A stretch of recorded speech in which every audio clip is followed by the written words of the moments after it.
Hey, you. Who, me? Yes, you. Have you filled out your March Madness bracket yet? No, but I was about to. Why? Well, before you do, don't you want to know the potential sleeper teams, the ones that could go further than we all anticipate? Well, actually, I was just going to pick the higher seed to win every matchup. Oh, my abdominals! Guys, don't be that person. Hey guys, it's Jackstown and welcome back to another video. So March Madness, guys, is finally upon us.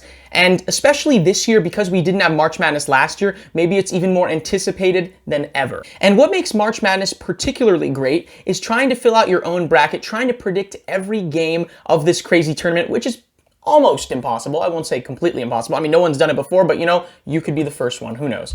And also, in particular, picking the upset teams, the sleeper teams, the Cinderella teams, if you will. The teams that go on runs that a lot of people don't expect because maybe their seeding is lower and just no one thinks they'll go as far as they do, but they do go far.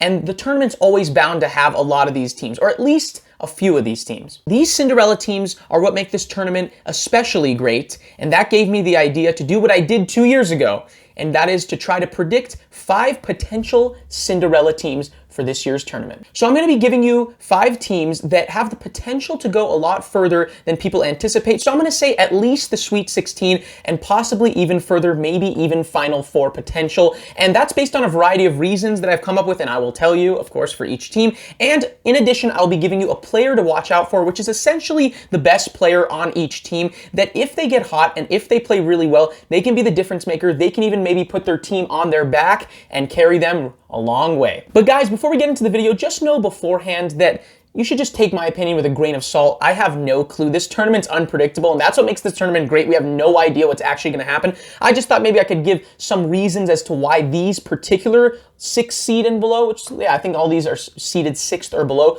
could go far, but, what do I know? If you have your own instinct, please, I invite you to go with your gut and your pick, because that is usually what takes you a long way, is your own instinct. Second guessing yourself actually is pretty bad in this tournament. I have experience, trust me. I've had one opinion, and then I'm like, you know what? I don't really think so. I'm going to just go with this. I went with more logic over my heart, what my heart tells me, and a lot of times that came back to bite me. But basically, the main reason that I'm making this is if you are stuck, you want some Cinderella teams, which I highly recommend you pick, and you just don't really have, your instinct's not really telling you anything. You just want some logical reasoning as to why a couple teams should stand out over others, then here I am. But again, just my opinion. I could be totally wrong. Disagree with me, I invite you to. That's what makes this tournament great as well, is hearing the different opinions of everyone. And so yeah, without further ado, guys, here are 5 potential Cinderellas in March Madness 2021. Starting off this list is the team that just 3 years ago was a big-time Cinderella team, and that is Loyola Chicago.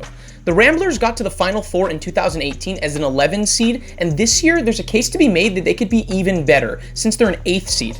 What they do so well is defend, and then defend some more, as they've only allowed 55.5 points per game to their opponents, which is the best in the entire country. They also score very efficiently, as they're top 5 in the country in field goal percentage. They're also top 50 in assists per game and 3-point percentage, so they have an elite defense and a very solid offense. They've also won 6 straight games coming into the tournament, including the Missouri Valley Championship. But what makes Loyola Chicago particularly dangerous is their experience. Their best player, who is their center, Cameron Krutwig, was a big contributor on that 2018 team as a freshman, and as a senior now, he is significantly better and does a great job of scoring, rebounding, and passing. Their coach, Porter Moser, was also coaching 3 years ago, so now he has that Final Four experience to possibly lead his team there again, or at least further than we all anticipated. The second potential Cinderella we have on this list is San Diego State. Now, I know they have a tough draw as a 6th seed in the first round against the seemingly always dangerous Syracuse, but when I look at their body of work and players, they definitely have a shot to possibly get to even the Final Four. First of all, they're entering the tournament as maybe the hottest team in the entire NCAA, as they won 14 games in a row, meaning they also won the Mountain West Conference tournament and regular season title. They're a great defensive team, finishing in the top 10 in the nation in points allowed and opponents' field goal percentage. They're top 35 in 3-point percentage, meaning they can get hot in a hurry, and they have a lot of experience with a lot of upperclassmen on their roster. And in their 2 games this year against top 25 teams, they won both of them, which is a good sign because they're going to need to beat those kind of teams to advance far. The player to watch out for here is Matt Mitchell. He's a 6'6", bulky senior forward who is an efficient shooter and one of the more physical players in the entire country, as he seems to always get his way in the paint. The third sleeper team we have is USC. USC is dangerous because they have a terrific interior presence, as they were top 25 in rebounds and top 10 in blocks. Both of those will be very helpful for winning close games down the stretch. But the main reason USC is particularly dangerous is because of their player to watch, and that player is Evan Mobley.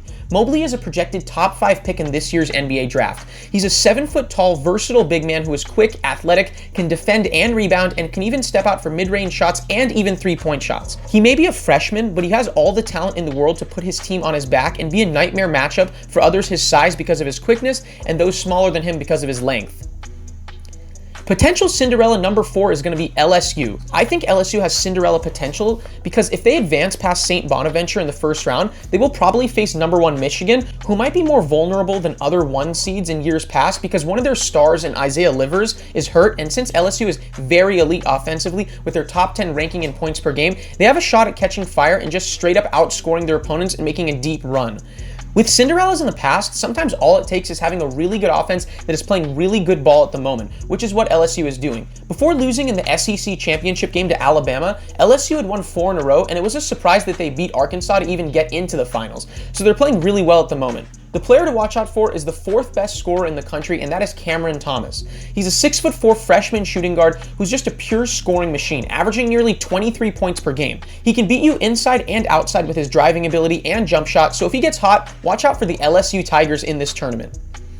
And the 5th potential Cinderella in March Madness 2021 is Michigan State. Michigan State does have 1 extra round to win, unlike the other teams on this list, since they're playing in the first 4 against UCLA. But historically, first 4 teams actually do a very good job of at least advancing past the first round, as before 2019, the previous 8 years, at least 1 first 4 team also won a round of 64 game.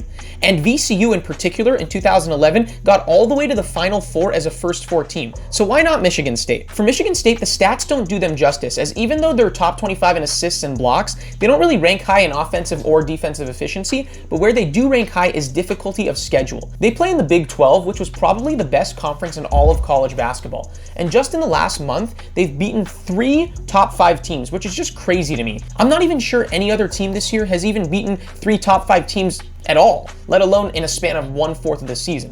So they're battle-tested to say the least. Also, let's not forget their coach, Tom Izzo, is probably one of the greatest college coaches of all time who has been there and done that. They have plenty of experience on the roster as well, as they still have multiple players from their Final 4 team just 2 years ago. The player to watch out for here is Aaron Henry, a 6'6" junior forward who does a little bit of everything, as he leads his team in points, assists, steals, blocks, and is tied for the team lead in rebounds. If he gets hot at the right time, he is definitely capable of putting his team on his back and busting brackets around the country. And I know I said I would list just 5 teams in this video, but because I wanted to be nice in case Michigan State loses in the first 4, and maybe you were considering a possible replacement team to think about, may I suggest the aforementioned always dangerous Syracuse? In 2016, as a 10th seed, they got all the way to the Final 4. And in 2018, as an 11th seed who played in the first 4, they not only won that game, but went on to win 2 more games and get to the Sweet 16.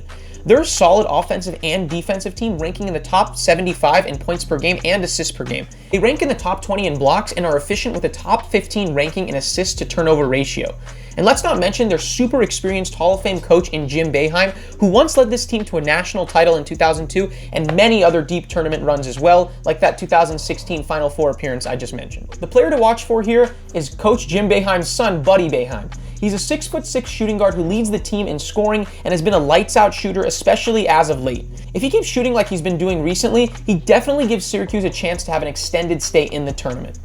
Thank you guys so much for watching. If you enjoyed the video, make sure to leave a like and hit that subscribe button if you love sports, because this channel is definitely for you. And I'm just glad, guys, to finally have March Madness back. I just missed all the craziness that's compressed into this 2 or 3 week span that's just must-watch TV. I'm sure, hopefully, you guys are just as excited as I am. And just to let you guys know, tomorrow I will be uploading my own full bracket predictions, so look out for that tomorrow. And yeah, thanks again, guys, for watching as always, and I'll see you guys very soon.